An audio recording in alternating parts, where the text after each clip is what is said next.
Okay, guys, everyone's got something to eat, everyone's hanging out. You guys like that first session with Anton and Joey? Alright.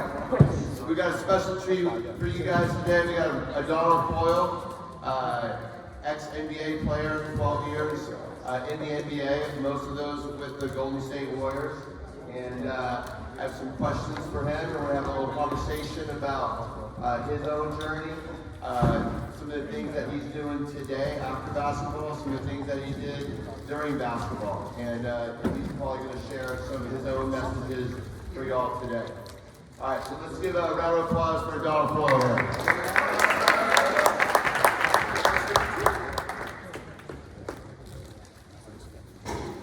So Adonal, I just want to start from the beginning first, start with your journey here.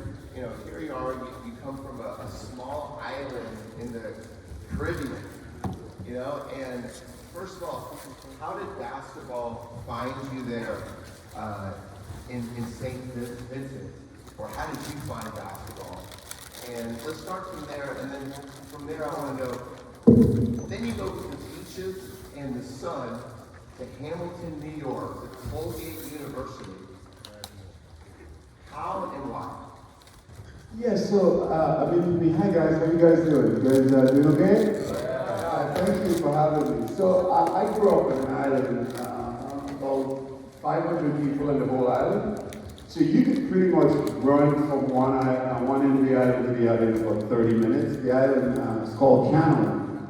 And so I was born there, and when I was about 15, I decided, I wanted to finish, I wanted to continue school. In the Caribbean system, in the British system, once you hit 15, if you're not in high school, you have to leave, general school and go out and work. So I wanted to keep, learning. So I called my mom, who was in another island, and I said, I want to keep going to school. So there was one exam left. It's called the school leaving examination. If you don't pass this exam, you leave school. So this was my last one, and I passed. What I could not have determined at the time was, because I passed, I went on to another island. And that island is called Union Island. There was a soldier who fought in the United States, and he learned basketball and the ship. So he came back to Union, and he started a basketball. He built a basketball court with like a telephone pole and some rubber and stuff. But he built a basketball court, so the game came to Union. So as I'm moving from Cameroon, because I wanted to keep being in school, I ended up in what was considered a new basketball phenomenon. So at the age of 15, I picked up basketball for the first time, and within pretty much like a year, I was on a plane coming to the United States in a scholarship. And then after that, I came to the United States, spent about a year in Philadelphia, 2 years upstate New York in high school, and then I was recruited by almost every Division I college in the country, and I decided to go to Colgate, upstate New York. So at 15, that was the first time you picked up a basketball? So here you are, and what made you choose Colgate over some of these other Division I schools that were recruiting you at the time? So one of the things for me, I was going to be the first person in my family to go to college, and an island of about a few thousand people, I can't tell you how important that is. You can count in one hand how many people have gone to college at my island. So given the opportunity, to go to school at the highest level of academic credential was an important part to me. I also wanted to be a basketball player, but I think for young athletes, the duality between athletics and academic is a very, very difficult one, because you want to be really good athletically, but you also want to take care of your business and be a good student. And for me, that was important. So as I started traveling and visiting a lot of universities, I started asking them about, the philosophy, about the importance of that duality. And some of them did not treat that as well as I would like. They did not see that relevance. But for me, being the first person in my family to go to college, being the first person in my family to have a college and a master's degree, to me it was really, really important to make a decision that respect me as a basketball player, but also to respect me as an educated person. So again, just sticking with Colgate, that's the Patriot League. It's a great academic league, really good basketball as well. I'm curious about the adjustment. What were some of the hardest adjustments that you made coming over from the Caribbean? Weather, culture, academics. What were some of those adjustments? So there was a lot. So imagine when I first got here, I went to a basketball camp at St. Joe's in Philadelphia. I had never been in an elevator. So imagine I got into the elevator and I'm scared to death. So I had to get to, I think, the 5th floor. And because I'm nervous, I held my breath. And you can imagine, as I was going up, I almost passed out. Because I was like, if I shake and I move too much, the thing might fall. So it's like, everything. So from that simple thing to, going to a supermarket and seeing the amount of food. Or I remember one of my funniest is like when I first got to the States, my friend and I went out and they were like, we're gonna go have a pizza. So they were like, what do you want to have? And I was like, I'm having a pepperoni. So I got the pepperoni pizza came and I'm like, I have it in front of me and I'm like started eating and they're all looking at me and I'm like, what are you guys looking at? And they're like, you gotta share it. I'm like, it's not mine? You don't. So I mean, imagine eating a whole pizza all by myself. But I think for me, the hardest thing was just in terms of adjustment from, whether it's the snow. So you go from being 85 all the time to going upstate New York and not being able to leave the house because there was like a 2-week snowstorm and there was a blizzard. So I remember having to after 2 weeks trying to dig a hole to come out of the snow to go see my friends. There were so many adjustments coming from the Caribbean. I think just being in a plane, when I first came to the States, I hadn't been in a plane before. So the first plane ride was coming from the Caribbean, touching down at JFK and having absolutely no idea, where I was going. So it was pretty, everything was an adjustment. Just going backwards a little bit, playing basketball in high school, this would be relatable. What was your high school basketball experience like? What kind of success did you have? Any adversity playing? What was your role also in that high school setting? Yeah, so in high school, Adonal Foyle. So imagine coming in first year into the States, went to high school in the Catholic League, played against Martrax and a bunch of stuff. And that first year it was like I didn't know what I was getting into. So there were rivalries that were already pre-existing. So I came in and was like, let's kill this team. And I'm like, well, what? I just met them, But I think part of what was really fun when I first got here is just learning the game at a really, really quick pace. So I spent a lot of time going to AAU across the country, making sure that I was playing at the highest level. But imagine coming into the United States at 15, just touch a basketball within a year, and you're like the top 10 of the sophomore in the country overnight. Start receiving almost 100 pieces of mail a day.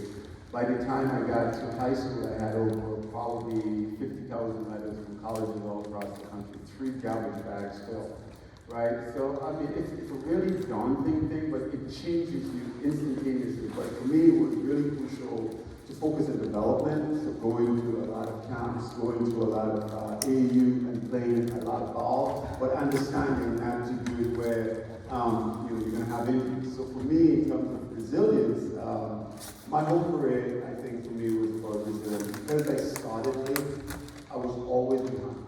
You guys already have more knowledge than when I started basketball, right? So imagine you have 15 years plus of knowledge.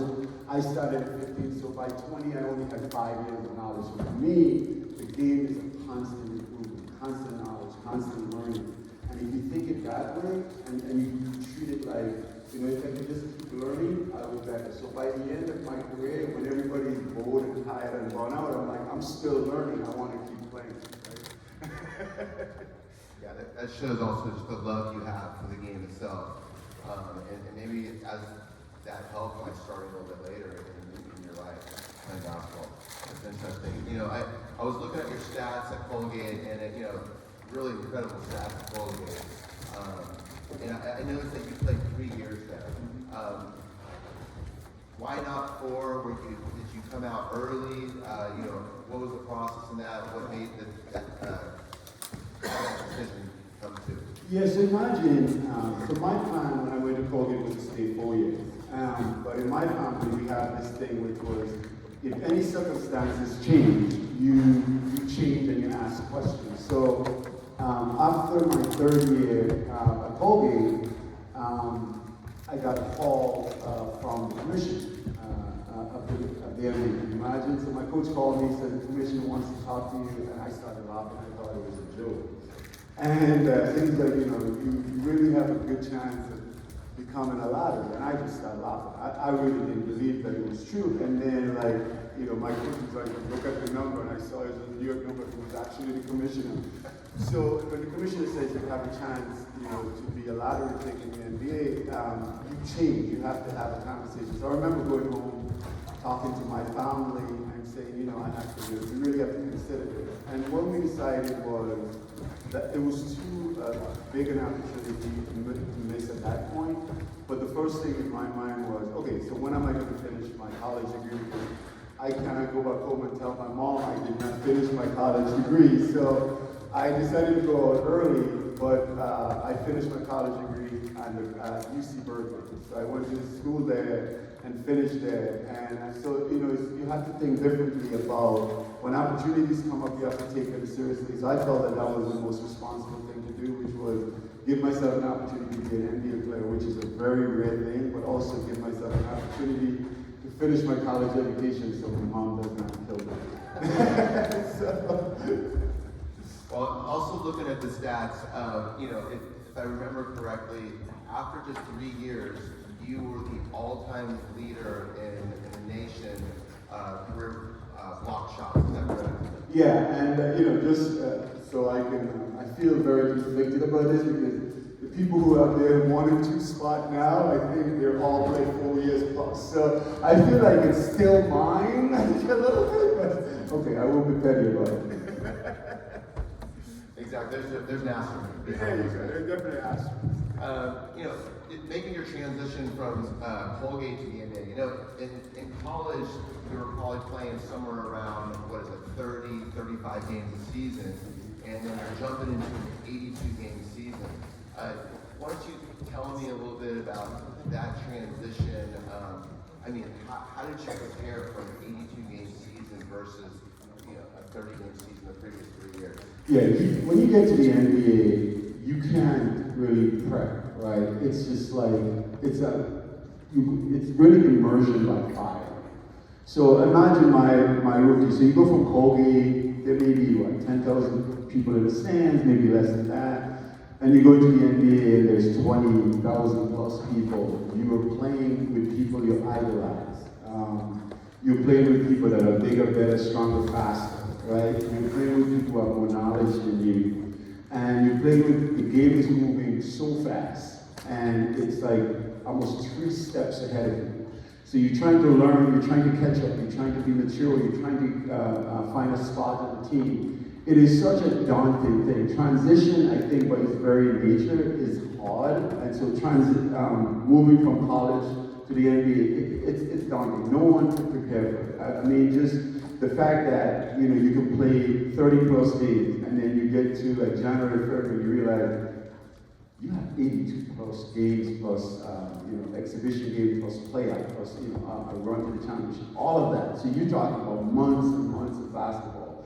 You have to orient your mind. Your mindset has to change, which means every night I'm going to play Shaq one night, I'm going to play Akeem one night, I'm going to play Patrick Ewing one night, I'm going to play Dikembe Mutombo one night, I'm going to play Antonio McGuire one night. I'm going to go out and I'm going to see Shaq, and he's going to try to kill me. It's like you start thinking about the league, and it's like every night is a challenge. And that's the thing for me, that first year. It's like, when you look at the schedule, it's going to be a long year, because there is no night out. You are going to play the best players that you might play once in college. You're going to play the best players in the world every other night. And if you're not at your best every other night, you're not going to be in the league for a very long time, because it's that competitive. staying on that, your rookie year, I believe you played, that was Chris Mullin's last year on the Warriors. So playing with a guy like Chris Mullin, I know you played with other great pros in the Warriors like Baron Davis, Latrell Sprewell. What are some of those pros? What did they teach you? Maybe especially that rookie year that you can remember that may have lasted with you for the rest of your career. I'll do one better. One of my first mentors, I think, in many ways, was Terry Cummings. And one of my first rules when I got into the NBA, he said to me, Adonal, under no circumstances could you not remember your play. There is no rule in the NBA. You have to remember your own play. So I remember a time I was so nervous, my play got called and I didn't know where to go. And he's like, above everything else, you can forget everybody's play. You got to remember your own play. So that was my first one. But with Chris Mullin, what I really enjoyed about playing with Chris, it was, to me, one of the greatest things, like seeing Steph, a version of Steph before Steph. And Chris had that kind of he was so appreciative and so much filled with gratitude. So when I set him a really good pick and he hit a shot, I believe that I hit the shot because he would be jumping up at me and encouraging me because he wanted me to set another pick for him. So it was one of the most amazing things. I learned gratitude in that sense because he wanted me to know how much he appreciated the fact that I got him home. So that, that's what I remember. So I remember setting a pick and he comes up hitting it and he's just jumping up and I'm jumping up. I'm like, I think I did good, right? I did good, Chris. And so he's laughing on the corner and telling me, keep doing it, keep doing it. So that was one of the coolest things where setting a pick felt like hitting a half-court shot. I'm really happy you brought that up. I was going to bring that up maybe later on in this, but you bring that up and I just see the genuine joy that you have in helping someone else out, right? Like you helped Chris Mullin score that basket. It's not going to show up in the stat book.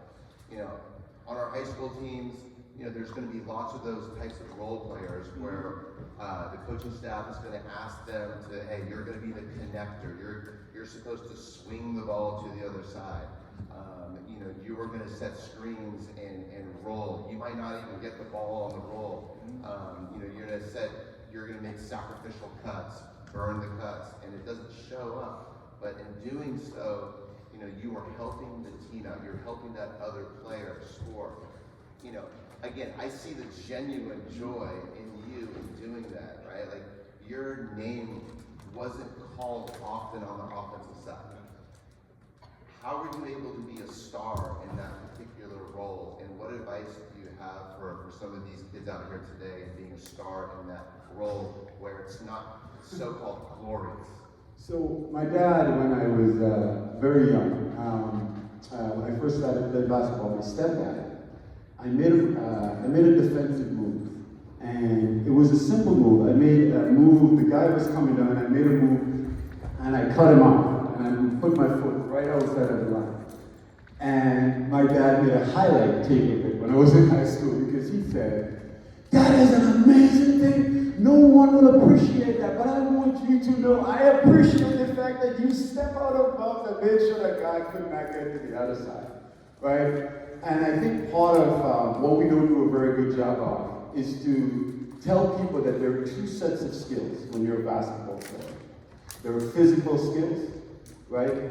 And there are these skills that we call intangible. There are tangible things you can do on the floor, and there are intangible things you can do on the floor. And the most important thing, and you won't hear it, right? You're going to hear a lot about Steph and how much shot he makes, but you won't hear about the person who sets the screen, right? The person who gets the rebound and push the ball up the floor, right? So part of what you're trying to do is that how do we basically create a love for the game? So one of the things when I get into a locker room, the first thing I do, the guys in the locker room, hey, you guys good? How was your day? How's your day? You guys good? Right? You could change a room. That's an intangible thing. That is not a running. It's something that you can do. Effort, right? What's your effort level today? You know when a guy is doing 10%, and you know when a guy is doing 80%. What's your effort? Accountability. Is coach holding you responsible for the stuff, that the fact that you show up late 3 times a week? Are you being held responsible? These are all the things that builds character. But when you build character as a team, it's about each of you being responsible to each other, right? Am I responsible for you? So like, if you look right now, Will Richards and the Warriors, right? One of the things that he understands, he brings energy. That doesn't show up in the stat sheet, right? He gets deflection. They might keep a little bit of that. He has a good basketball IQ. He passes, he makes the right play.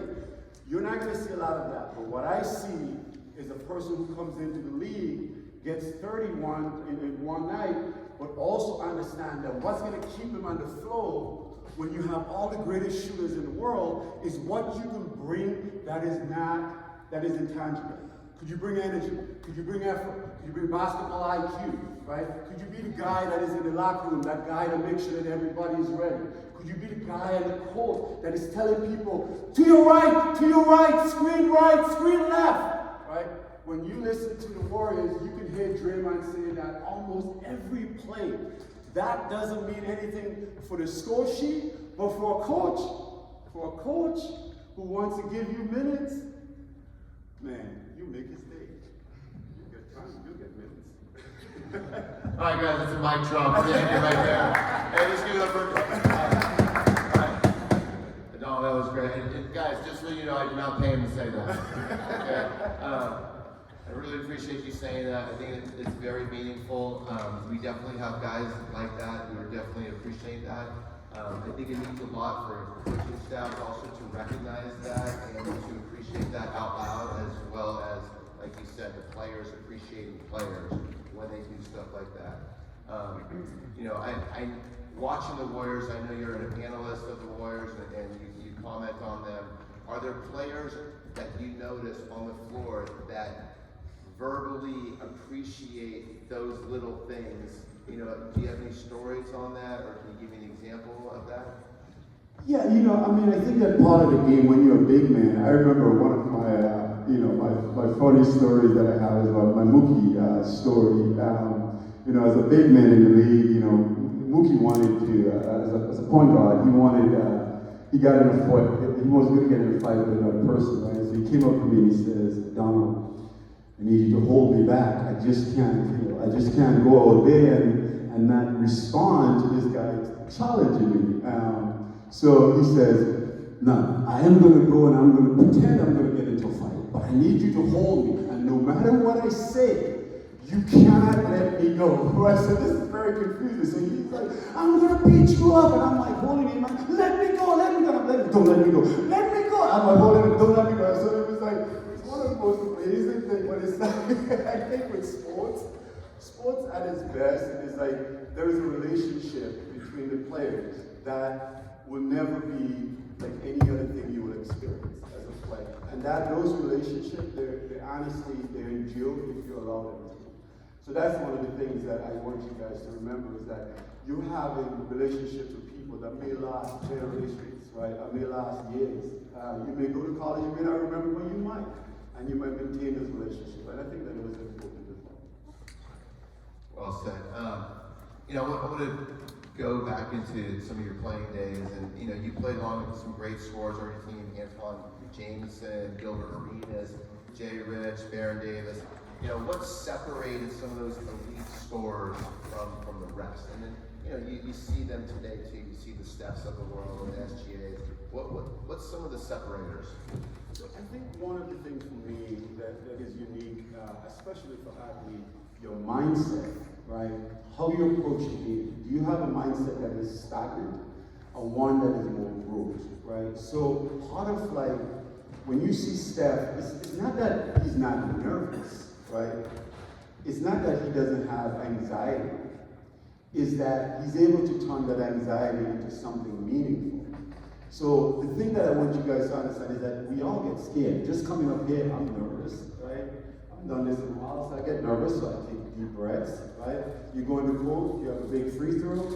Doesn't mean that you're not nervous. You're nervous, but you've been practicing, so you're gonna go to your routine. You try to come to your routine when things are difficult. So you don't want to be going into an arena of 20,000 people and trying to figure out how you're going to shoot your shot because you haven't been practicing it the same way. So you have to start thinking about how you show up mentally. Not that you're not going to fail, right? We all fail. I've had 19 surgeries on my knees, and I still get up every day and try to walk. I've had surgeries on my foot. I have surgeries on my shoulder, right?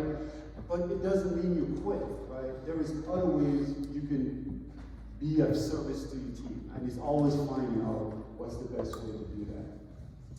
So that leads me to, you were never asked to be the primary scorer in the NBA, but yet you built a long career as a defensive anchor. How did you come to embrace that identity? Was it a coach? Was it just you saw who else was on the court, and that's how you were able to figure it out? How did you do that? So one of the things that I do when I go into a game or go to a gym, I take a look. I'm looking at players, what do they bring, right? So if I go in on a team and I'm like, man, Antoine could just score 50 points without trying. Jason Richardson, he could dunk, he can do everything. Gilbert, what is my role, right? Do I want to play, right? So to me, when I go in on a team, I'm like, okay, I can do this. My skill allowed me to be the best rebounder. So I'm going to go be the best rebounder. Because in my mind, if I become the best rebounder, I know that coach is going to need a rebound. In order for those guys who like shooting, you got to get the rebounds first, right? If you can get a stop and you can play good defense. So now two things that I have that coach wants, right? So, okay, play some defense. Okay, now I block shots. So coach is thinking, man, can't do without a down on the floor. So now I said, you know what? I'm going to walk in a little jump hook. I don't need a lot, but when I get into the paint, I'm going to have a little jump hook. I'm going to score 4 to 10 points, get 8 to 9 rebounds, maybe 3 to 4 blocks. So now coach is like, man, it's very hard to take a down off the floor. Now I'm going to dive on a loose ball. Now I'm going to encourage my players. Each of these things brings value to you, and you can do them and make yourself even more important to the team. The more things you do that helps the team, those are the very things that's going to give you momentum. So if you have a guy that can shoot, or a guy that can do 10 different things, right? And still give you some shot. So that's the value. That's the reason I tell people, it's like, look at the things that are not being done. Look at the things that coach is telling you he needs. If you do them and you do them right, it doesn't mean you can't do the things you want. Because if I do 5 things for him, as I always say, is that I get to take an A-ball jump shot and you don't get to say nothing to me once again, right? That's my rule. I give you 5, but when I take a jump shot, I don't want to hear it, right? Because I'm going to give you everything I have and I'm going to walk on that thing. And a coach will say, you know what? You give me everything and you want to take a jump shot, ill advice to me, I'll let that go. That is great advice. That is great advice, and I'm going to make sure that my coaching staff heard that as well. Speaking of coaches, you played for several coaches in the NBA. Looking back, which coach had some big influences on your mindset, maybe about defense, teamwork, resilience, winning? Talk about some of the coaches that you had. Yeah, I think for me, the first assistant coach that was very significant in my life, I think was called Clifford Ray. And Clifford Ray became an assistant with the Warriors, but he taught me how to stretch, how to prep for all of the different big men I was going to see in the league. He was in my head telling me, like, you can do it, you can do it. Just shoot the ball. Don't worry about it. Don't think so much. He was just really, really helpful in teaching me how to think about the game and strategize about the big man I'm playing. Like, what is his skill set? What does he like to do? What are you going to stop? Right? How are you going to play? And what are you trying to do? Are you trying to hold him, get him from 25 to 20? That's success. You're not going to stop as the best player in the world. You're going to prevent them from being at their best. Right? So Clifford Ray was excellent in kind of opening my mindset about that, and just the intangibles, stretching, preparing your body, after the game and stuff like that. I think Eric Musselman taught me about mentally being ready and mentally being prepared. He was one of those coaches that came into the locker room and was always hype, always energy, trying to get everybody going. He will do whatever it takes to get you motivated. He will put a trap under your chair and tell you don't get caught in the trap on the back-to-back. He will take you to see a military base. He will take you on a trip somewhere just to see the universe from a different perspective. He was that kind of mentally always trying to connect connect. He believed that through connecting, through motivation, you can get people to another realm. I thought that was really, really amazing. I got to play with Stan Van Gundy in Orlando, and I could safely say he's probably one of the smartest coaches in terms of seeing a game. You give him a day, he could break down any game, and he could pretty much stop the other team. I mean, it's that kind of brilliance that I've been able to see. So I think each coaches bring something different, but I think for me, finally, the coach that made me like, okay, was when I got to meet Alvin Adams. And Alvin was coach of the 1975 Warriors, the Golden State Warriors NBA champions. He was the coach of that team. But he was with the Warriors for 50 years. So when I came in as a player, I went into his office to see him, and he says, Adonal, just go down there and just have fun. Play the game. You've been doing it all your life. Just never ever feel any regret about just enjoying and giving everything you have to the game every day. And if you do that, you never have to worry. And I thought that was amazing advice. It's funny how sometimes that amazing advice is sometimes the simplest advice. Going back to the Van Gundys, or Stan Van Gundy, I believe both Van Gundys were at Alhambra High School, by the way, Yes, right around the corner. So, you're talking about preparation. What was your daily preparation like before a game? I imagine you weren't doing the pregame rituals that Steph is doing now with the 2 balls and then shooting far away. But what was your preparation like before a game? So my preparation started at home. So I took a nap probably around 1 to 2. So usually game starts at 7. So I take a nap, get up, an hour nap, power nap, get up, eat, and then get ready for the game. Now when I'm driving to the game, it's very important to me. It needs to be music. Like, not just music, but like Caribbean music, fast music, exceptional music. Now, there are the occasions, like when I was going to a game and I'm so excited, I had to play a different kind of music. So I'll give you an example. So one day I was driving to the game and I'm really, really excited. And I realized I was too excited. So I'm going and I was like, I changed from Caribbean soca music to opera. And I'm at the street light and I'm singing my opera, I'm singing my Pavarotti, and I'm like, oh, going to the game. And I look over and I saw Brian Shaw is like looking at me right next to me. And I'm at the light and I'm singing away, going to the game, and he's just looking at me and he's like, you pull out and you run. But the point I'm saying is that, so even before you get to the game, so all of that happens before I get to the arena, right?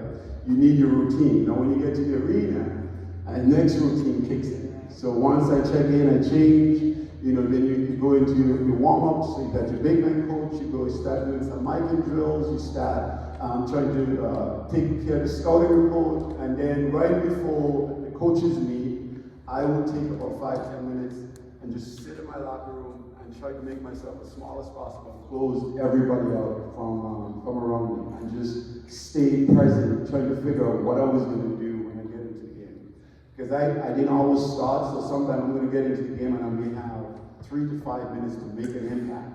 So in my mind, when I get into the game, I'm like, what am I going to do as soon as I can? Rebound, but you want to have a plan, and then you just go in and you just let it execute. Yeah, I can see how the way that you're talking about that, you're always ready, right? It's not you're ready to go because of the limited minutes or whatever minutes you might be given. You got to be ready to give your all. So I want to kind of just geek out for a second on some of the guys that you played with and played against, or else I'll regret asking these questions. I know you played in an era where Michael Jordan was still playing.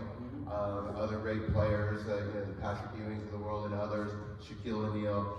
Can you give us any stories, or can you give us a little bit about what it was like to play with Michael Jordan? I imagine you probably weren't guarding, but maybe on a switch you had to or something.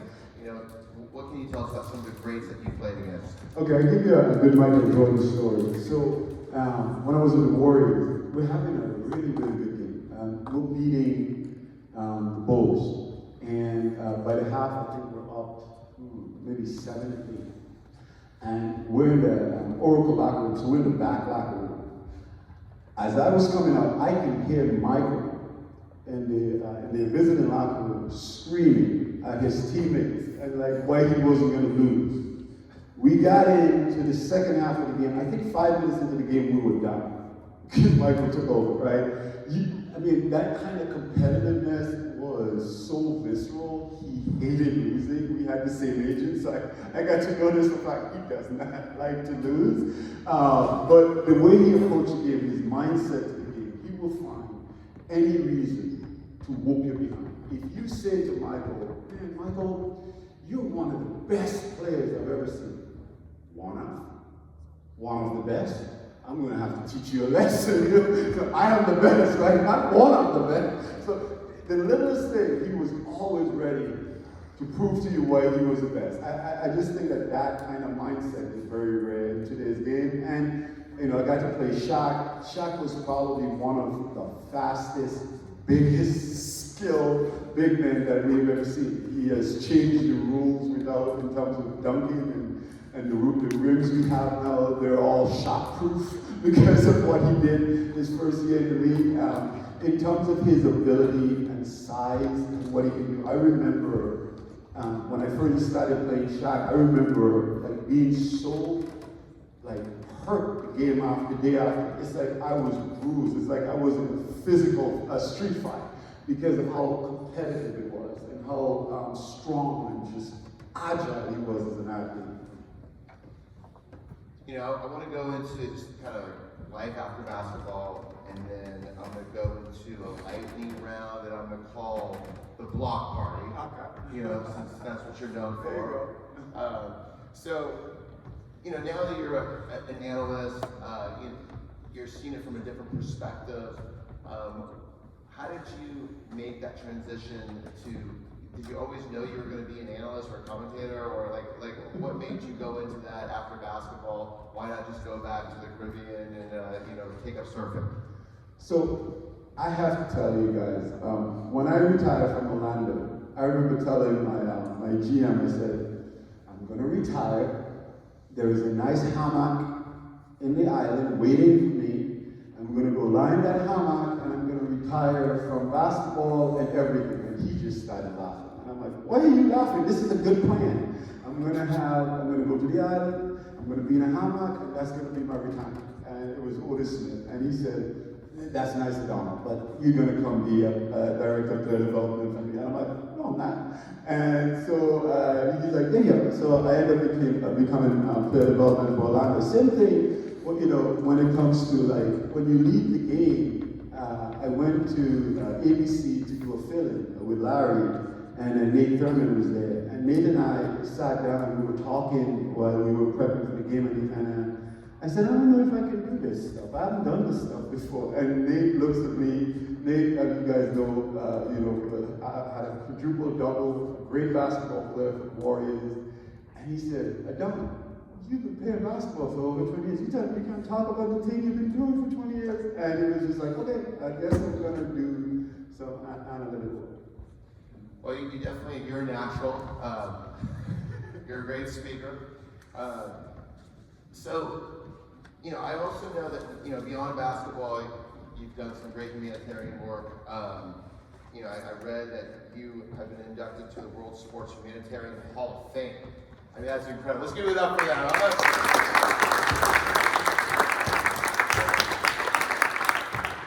You know, what inspired you to start Democracy Matters and the Kerosene Lamp Foundation? What was that inspiration? So I think one of the things, and you guys, when you're successful and you make it, I think the first thing for me, as a person coming from the Caribbean, and the thing that I remember, and you guys will get this, right? You know the people who's there with you, who drive you to practice, who helps you, you know. So, you know, for me, it was always about who are the people that have been in my life. I know I didn't get to where I got to on my own. And for me, it's always been, how do you pass on what has been given to you to the next generation, right? How do you pass that on and let it live so that you didn't just get something, you walk away, you leave a trail for the next generation to follow that trail. So for me, it was very important coming from the Caribbean.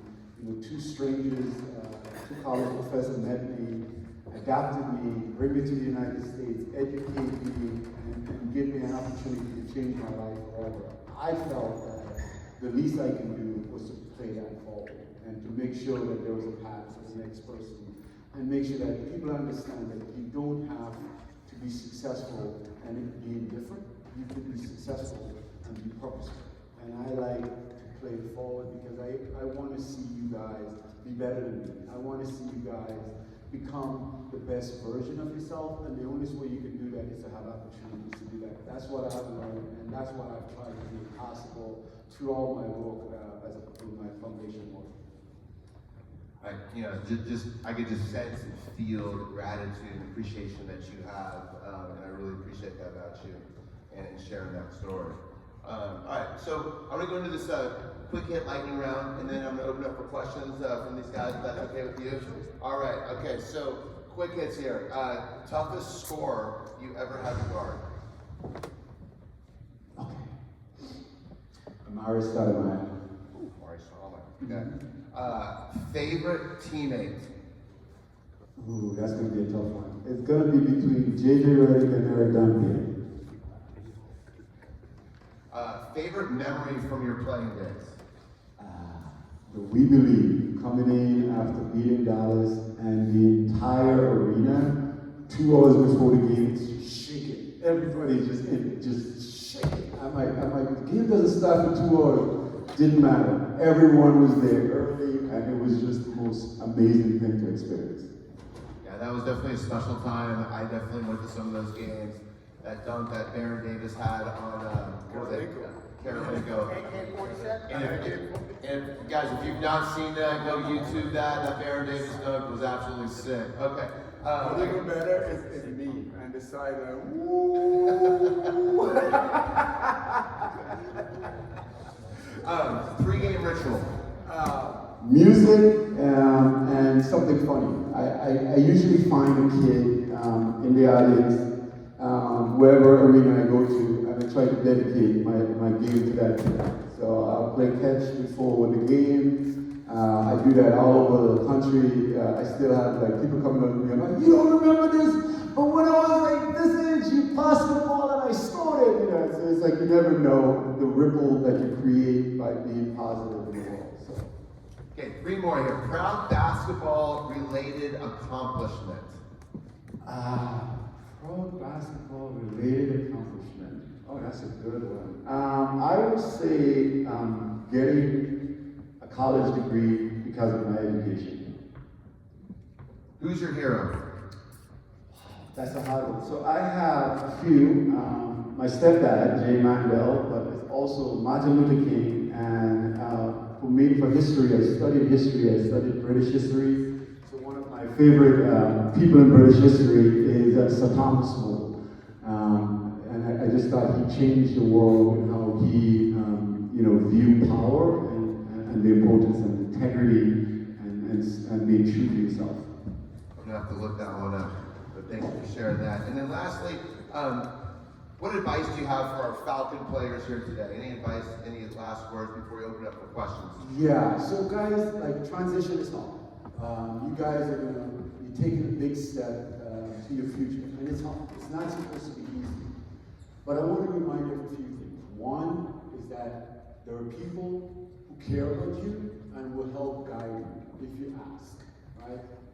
That's the first important thing. 2, as you move to the next level, if you guys choose to play sport, remember, I'll tell you something that one of my professors taught me.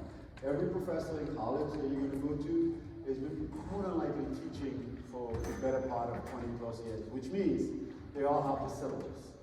So if you're going to play sports, always remember you need to be ahead of where everybody else is. So that's one of the things that saved me as a college athlete playing Division I basketball. I got my reading list in the summer, and I started reading way ahead of time. Simple thing, but if you're going to play sports, it helps a lot because when everybody has their free time during school and you have 5 classes and practice, you really have to set yourself up to understand that you need to prep and plan. Because especially if you end up being a star, you're going to have a lot of demands in your time, so preparing, that becomes very important. That's great. Thanks for sharing that. Hey guys, We're going to open up for a few questions here for Donald. Who's got a question? Okay, Miles, go ahead. Nice and loud. What was it like being able to play in the NBA Finals against Kobe Bryant? What was like the butterflies of the feeling? Yeah. Man, so imagine, right? Like I would never forget. So when you get to the NBA Finals, it's just hard to forget. So one of the things that was a simple thing, right? I remember getting to the Staples Arena, and it's like there were like 5,000 reporters and the court. It was just like the idea is like the finals. If you're not there, it's hard to contemplate. But imagine all 30 teams, have all of these media people. And then they all, as the season go on, everybody ends up at the final, not just the two teams. So from going to like having two reporters that cover you during the course of a year to having 5,000 reporters in the court just trying to talk to you, that was like mind blowing. It's just the scale of it. But for me, it was just like being in the finals, being the last two teams there, is nothing you would ever experience. I mean, obviously you want to win, but what's amazing about it is that it will always change how you see this game, and it's changed your world in a way that it will never be the same again. Elijah, go ahead. Okay, so your 3 draft workouts, what teams did you work out with, and did you expect to get drafted for? So I've worked out with so this is what I'm talking about resiliency, right? So before the draft, I had an injury. So Adam called me, he told me I could be in the draft. I decided I was going to be drafted. Then I broke my foot at the end of my collegiate career. So I had to wait until about, I think it was 2 weeks before the draft. In 2 weeks, I had to visit, I think, 11 different locations in 2 weeks. So I was in the room literally every other day. And it is so hard, right? Because you go to Boston, Patino might have you do full court workout. You go to Sacramento, they might have you do big man workout. You go to another place and they have you do 3 5-on-5 scrimmage. You just don't know what you're gonna get because each team is trying to figure out what they want. It's the most stressful thing ever. It's the most stressful interview. Imagine you go for an interview, you talk to somebody. You go to an interview, give you food, and then you put on some basketball shorts, and then they walk you out for 2 hours by yourself. I mean, it's crazy, but it was one of the most unbelievable, difficult time of my life because I didn't know where I was going to be drafted. You talk to people and they're like, we're interested, but it's like literally going to interviewing, going back. They want to talk again, like they're talking about philosophies, how they're going to play, what style you're comfortable with. It's so many things that's going into that, and you don't have a lot of visibility into the culture of that team, because that team might be changed this summer as well while we're waiting. So it was unbelievable. I mean, breaking your foot and literally ending up 8 overall. I remember just being in the room on television, scared, nervous with families around the table. I don't know if I'm going to be drafted. My agent is telling me, maybe not. And you're just sitting there and you're like, please, let me get out of this room. Please let me be drafted. Let me not be the last one in the room that didn't get drafted. And you were drafted in the first round. Yeah, Ben, go ahead. So what are some things you did in a 82-game season to rest your body? Because I know you went through a lot. Yeah, so when I first started in the league, that's a really good question. So there weren't a lot of what I call ancillary stuff for your body. So I remember one of the first chiropractor, the first massage therapist, the first performance coaching, the first full-time training, mental health. I mean, I had a team of about probably between 8 and 10 people just focusing and making sure that I was in the right place. Chef, nutritionist, all of it. And I was one of the first people that started doing it because I realized I couldn't pay attention to all those things. I needed them, but I couldn't pay attention. It was one of the time I hired my first personal manager, one of the first persons to do that in the league. That's Steven over here. And he's been with me for over 20-something years, helping me to create structure to a chaotic sports world that doesn't seem to have a lot of structure. I think we have, just to respect Donald's time, I think we'll go just 2 more questions, if that's okay, Donald? All right. Oren, go ahead. How was your diet in season different from the off terrible in the off season. I had to learn. This was something I had to really become better at, and don't feel bad about it. It's just like sometimes, you know, as athletes, we play and we eat whatever we want because, you know, like if you're gonna walk out, you're like, you know, I can eat whatever I want. But as you get a little bit older, it just gets really hard, right? To do the things you used to do when you're 15, when you're 16, when you're 21, when you're 30. So every year, and being at the highest level, when you look at LeBron, you look at a young guy, you see the difference it makes in terms of how you prepare your body, what you put into your body. Really learning that, really late in my career, I brought in a chef. Probably over the course of my career, I've had over 10 different chefs work for me. Most of those guys work for different people now because it was so important to control like what you eat. And some of it, you know, right? It's not so much like we have to learn how to eat healthy. It's just like when we're tired, we just grab the first thing that you see, right? You know, you go into your house, you like, you don't go for the fruits, you see a bag of chips, you grab it, right?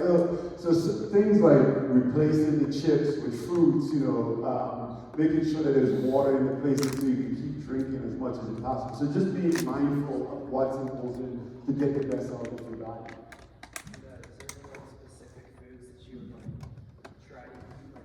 Yeah, so it's different, right? So for me, I always thought it was like night before is when you go heavy.